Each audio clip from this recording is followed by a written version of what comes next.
나를 부르는 소리. 어느 여름, 구름이 어두운 대기로 녹아내렸다. 길 위의 도로는 그것을 마시고 더위를 토해냈다. 그때 핸드폰의 진동이 시끄럽게 울렸다. 뭐해? 지금 너무 더워 죽겠다. 놀러 가자. 어떠냐? 라고 친구가 말했다. 그 제안은 달콤한 탈출구였다. 좋다. 어디로 갈까? 멀리 가지 않고 근처 버려진 초등학교로 시원하게 한번 가자고. 그래? 다른 곳은 안 되냐? 나는 내키지 않았지만 가기로 했다. 친구가 언급한 학교는 오래전에 폐교된 곳이라 스스한 소문이 무성했다. 사방에 어둠이 깔렸다. 죽어가는 빛이 가로등에 걸려 희미하게 마지막 힘을 다하고 있었다. 우리는 맥주와 막걸리, 안주를 사들고 그곳으로 향했다. 내색하지 않았지만 가는 동안 내내 나는 속으로 후회했다. 어두워서 무언가 튀어나와도 이상하지 않았다. 여기에는 우리만 있을 뿐 아무도 없었다. 그런데 옆에 친구가 자꾸 뒤를 보았다. 나도 뒤에서 소리가 들려서 뒤를 돌아보았는데 뒤에는 어둠이 드리워져 있을 뿐 보이는 것은 아무것도 없었다. 저 앞에 누군가 보였다. 안개 속의 머리칼이 휘날리는 모습이 흐릿하게 보였다. 이 밤중에 누가 왜 여기 있는지 불안한 의문이 사라지지 않았다. 야, 저거 뭐지? 친구의 목소리는 떨리며 나왔고 나도 놀란 표정으로 돌아섰다. 나도 모르겠는데 나무 아니냐? 나는 진정시키려고 어깨를 으쓱였다. 가까이 가서 보자. 그것은 사람이 아니라 가지를 흔드는 나무였다. 갑자기 부스럭하는 소리가 스쳐 지나갔다. 주위를 둘러보았다. 그러자 앞에서 무언가 공중에 떠올랐다. 저게 뭐지? 라고 친구가 말했다. 검은색 비닐봉투가 어두운 대기 속에서 춤추며 날아다녔다. 에이, 비닐봉투잖아. 별거 아니네. 내가 말했다. 우리는 놀란 가슴을 진정시켰다. 그것이 날아가서 떨어진 자리에서부터 무언가 천천히 솟아올랐다. 그것은 사람이었다. 그 사람은 멀리서 소리 없이 다가오고 있었다. 우리는 숨을 죽이며 걷다가 슬쩍 보았는데 웬 노파였다. 그 할머니는 우리를 보더니 이상하게도 멈추지 않고 계속 낄낄거리며 웃었다. 그러더니 갑자기 웃음을 멈추고 나를 뚫어지게 쳐다보았다. 그 위협적인 태도에 놀랐지만 모른 척 지나쳤다. 그리고 뒤돌아보자 순간 그 노파가 온데간데 없이 사라졌다. 놀라서 입이 다물어지지 않았다. 어두워서 못 보았을 것이라고 생각했지만 괴기스러운 여운은 지울 수 없었다. 음침한 기운이 나에게 점차 스며들었다. 매미 소리가 시끄럽게 어두운 공기를 깨우고 있었다. 문제의 학교가 점차 모습을 드러냈다. 학교 앞에 이르러 주변을 둘러보았다. 정적 속에 흐르는 고요와 어두운 무채색 세상이 이곳을 다른 장소와 구분지었다. 문이 잠겨 있는데 친구가 말했다. 우리는 담을 뛰어넘었다. 회색빛 하늘과 그 아래 학교가 우리를 기다리고 있었다. 창가에서 들리는 소리와 근처 수목들이 무서운 모습으로 인사를 되풀이했다. 어디로 들어갈까? 둘러보다 운이 좋게도 창문 하나가 열려 있었다. 우리는 어두운 학교로 들어갔다. 손전등을 비추어 보았다. 복도에는 교실이 침묵을 지키고 있었다. 어디서 마실까? 친구가 물었다. 나는 친구에게 꼭대기층에서 마시자고 말했다. 이왕 온 김에 높은 전망을 보고 싶었다. 괜히 오싹한 기분이 들었다. 우리는 계단을 올라갔다. 어둠 속으로 끌려갔다. 오랫동안 청소를 하지 않아서 여러 군데 거미줄이 붙어 있었다. 꼭대기층에 이르자 교실 문을 열어보는데 문이 잠겨 있었다. 그래서 열리는 곳을 찾다가 아무 데나 들어가서 자리를 펴고 앉았다. 친구가 창문을 열었다. 야, 저기 밖에 괴상한 게 보여. 귀신이야. 친구가 말했다. 뭐, 귀신? 내가 대답하자 놀랐지? 놀랐구나. 남자가 그렇게 담이 약하냐? 친구가 낄낄거렸다. 장난치지 말고 술이나 한잔하자. 내가 답했다. 그러자 친구가 이렇게 덧붙였다. 여기 귀신 많다던데 알아? 나는 귀신 이야기가 더 듣고 싶지 않아서 그냥 술이나 마시자고 했지만 다른 이야기에서 결국 주제가 귀신 이야기로 굴러가서 고였다. 한참 술을 부어댔다. 그러더니 친구가 화장실이 급하다며 캄캄한 복도로 나갔다. 발걸음 소리가 울리면서 희미해지다가 어둠 속으로 완전히 사라졌다. 나는 이런저런 생각을 하면서 시간을 보내는데 쓸쓸한 생각이 나를 파고들었다. 친구가 아무리 기다려도 돌아오지 않았다. 갑자기 혼자 고립되어 있다는 두려움에 오싹한 기분이 엄습했다. 남은 잔을 비우고 바닥에 내려놓은 손전등을 들고 천천히 일어났다. 복도 앞을 살펴보았다.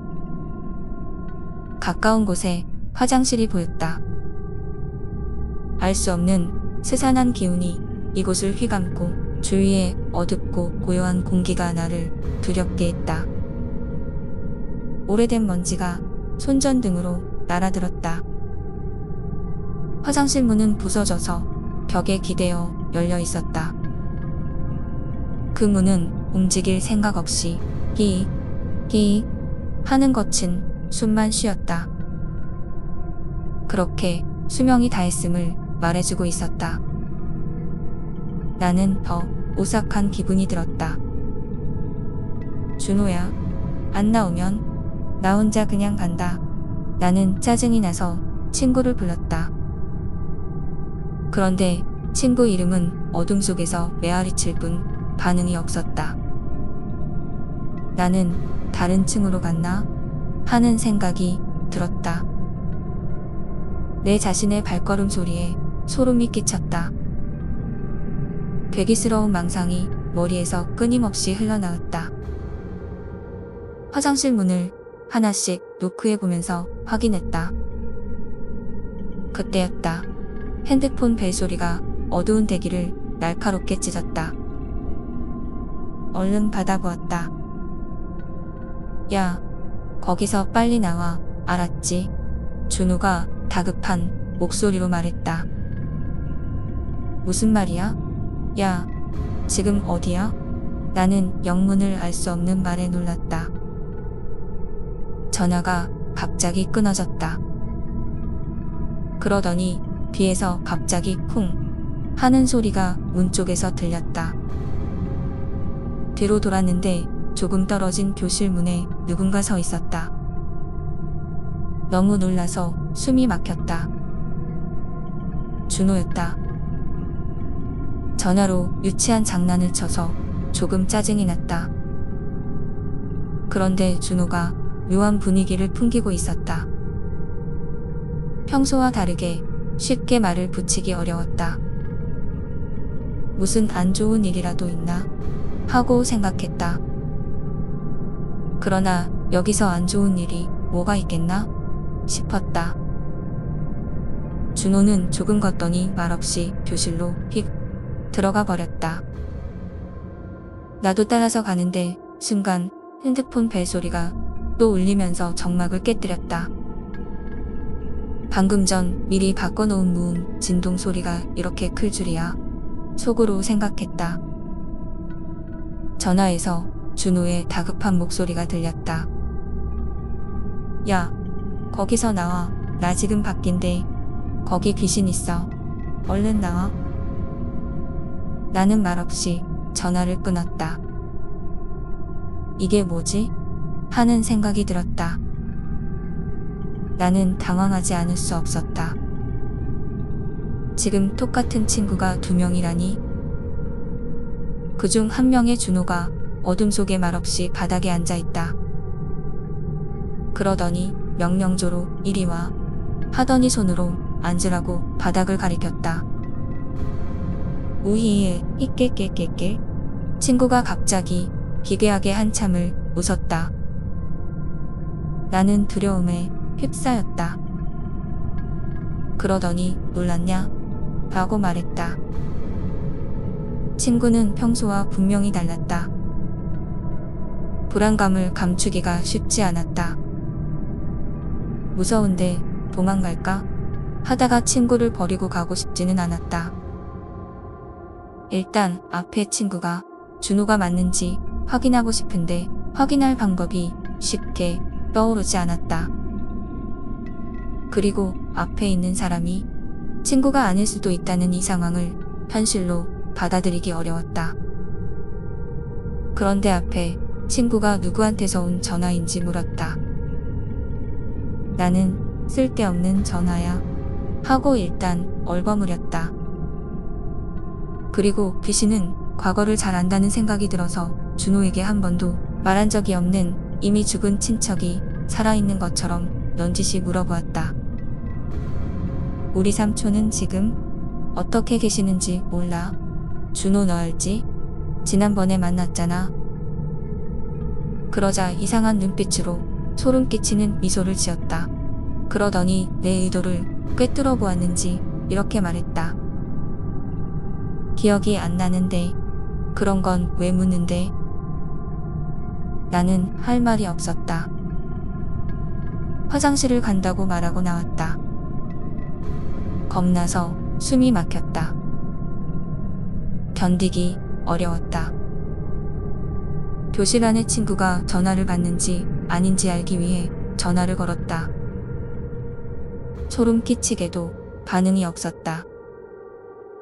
그때 고개를 휙 돌려 나를 노려보았다. 뭐해? 이리 와. 라고 나를 불렀다. 그러고는 고개를 힘없이 아래쪽으로 떨구었다. 기절할 뻔했다. 무얼 어떻게 할지 생각이 나지 않았다. 나는 화장실로 가는 척하며 계단으로 힘겹게 향했다. 어두침침한 긴 복도를 지나는데 쉴 새 없이 다리가 후들거렸다. 최대한 소리 없이 살살 뛰었다. 계단을 내려가는데 출구가 어디에 있었는지 생각이 나질 않았다. 진동 모드인 전화가 윙윙 소리를 내며 떨었다. 친구가 다급하게 말했다. 지금 창문으로 보이는데 그 극의 4층에서 너를 향해 달려 내려가고 있어. 엄청 빨라. 으악. 귀귀신이야. 귀신 빨리 와. 계단이 끝없이 베풀이에서 나타났다. 정신없이 뛰어 내려가는데 부드러운 목소리가 나를 쫓아왔다. 친구야, 어디가? 현우야, 같이 가. 낡은 벽 전체가 조용히 울렸다. 1층에 겨우 닿았다. 캄캄한 어둠을 뚫고 위에서 불규칙한 발소리가 내 귀를 때렸다. 앞에는 어두워서 끝이 보이지 않는 복도가 펼쳐져서 나를 위협했다. 일단 뛰었다. 열린 창문을 찾아야 했다. 창문 여러 개가 휙휙 시야를 지나쳤다. 순간 들어온 입구가 눈에 확 띄었다. 여기다. 라는 생각이 스쳤다. 다행이었다. 그 창문 앞에서 떨리는 손으로 복도의 벽을 짚으며 설마 하면서 돌아보았다. 그때 나는 망치로 얻어맞은 느낌이었다. 바로 옆 가까이에서 친구야, 같이 가 하고 애타게 나를 부르는 소리가 내 귀를 강타했다. 칠흑 같은 어둠 속에 검은 형체가 보였다. 그것은 긴 머리를 하고 복도 끝에 서 있었다. 그러더니 같이 가, 친구야. 히히히히히히히 하면서 무섭게 달려오기 시작했다. 헉, 외마디 비명이 흘러내렸다. 나는 필사적으로 열린 창문 바깥으로 몸을 내밀었다. 머리와 무릎이 여러 번 창틀에 부딪혔다. 버둥거리다가 간신히 창밖으로 굴러떨어져 나왔다. 시커먼 형체가 나를 잡으러 손을 내밀었다. 나는 재빨리 일어나 운동장을 향해 내달리기 시작했다. 다시 뒤돌아보자 그것이 창문으로 기어서 나오는 것이 보였다. 애타는 목소리로 나를 계속 불렀다. 그것은 운동장을 가로질러 달려왔다. 기이하게도 내 발로 기어오는데 속도가 소름 끼치게 빨랐다. 친구의 손전등이 멀리 어둠 속에서 희미하게 보였다. 나는 죽을 힘을 다해 달렸다. 거의 가까워지자 뒤에서 우당탕탕 하는 소리가 들렸다. 친구가 나를 비추었다. 간신히 교문에 닿았다. 그런데 그게 잠겨 있었다. 큰일이었다. 뒤를 보자 코앞까지 아주 가까이 왔다. 그것에 붉게 빛나는 눈이 선명하게 보였다. 길게 찢어진 미소로 나를 부르는 소리가 계속 들렸다. 재빨리 교문을 넘어서는데 무언가 옷자락을 스쳤다. 온몸에 전율이 흘렀다. 교문을 뛰어내려와서 돌아보자 그것은 어디로 갔는지 보이지 않았다. 뒤돌아서는데 갑자기 철제 교문이 쾅쾅 사정없이 흔들렸다. 친구와 나는 놀라 주저앉았다. 그러자 학교 안에서 흑흑흑흑 하고 흐느끼는 소리가 나더니 이리 와, 가지마 라는 말이 들렸다. 그 순간 극한의 두려움에 정신이 나가서 부들부들 떨면서 움직일 수가 없었다. 잠시 후 친구가 부른 택시가 도착해서 쉽게 집에 돌아올 수 있었다. 돌아오는 내내 귓가에 그 소리가 멈추지 않고 계속 맴돌았다. 친구는 화장실에 갔다가 나오는데 복도에서 흰옷을 입고 머리를 풀어 헤친 여자와 맞닥뜨려 놀라 계단으로 뛰는데 무섭게 계속 쫓아와서 도저히 다시 돌아올 수가 없었다고 한다. 하지만 교문에서 나를 기다리는 것도 쉬운 일은 아닐 것이라 생각하니 친구가 이해는 되었다. 나중에 들은 얘기로는 그 학교는 묘지를 깎고 그 위에 지어졌다는 말을 들었다.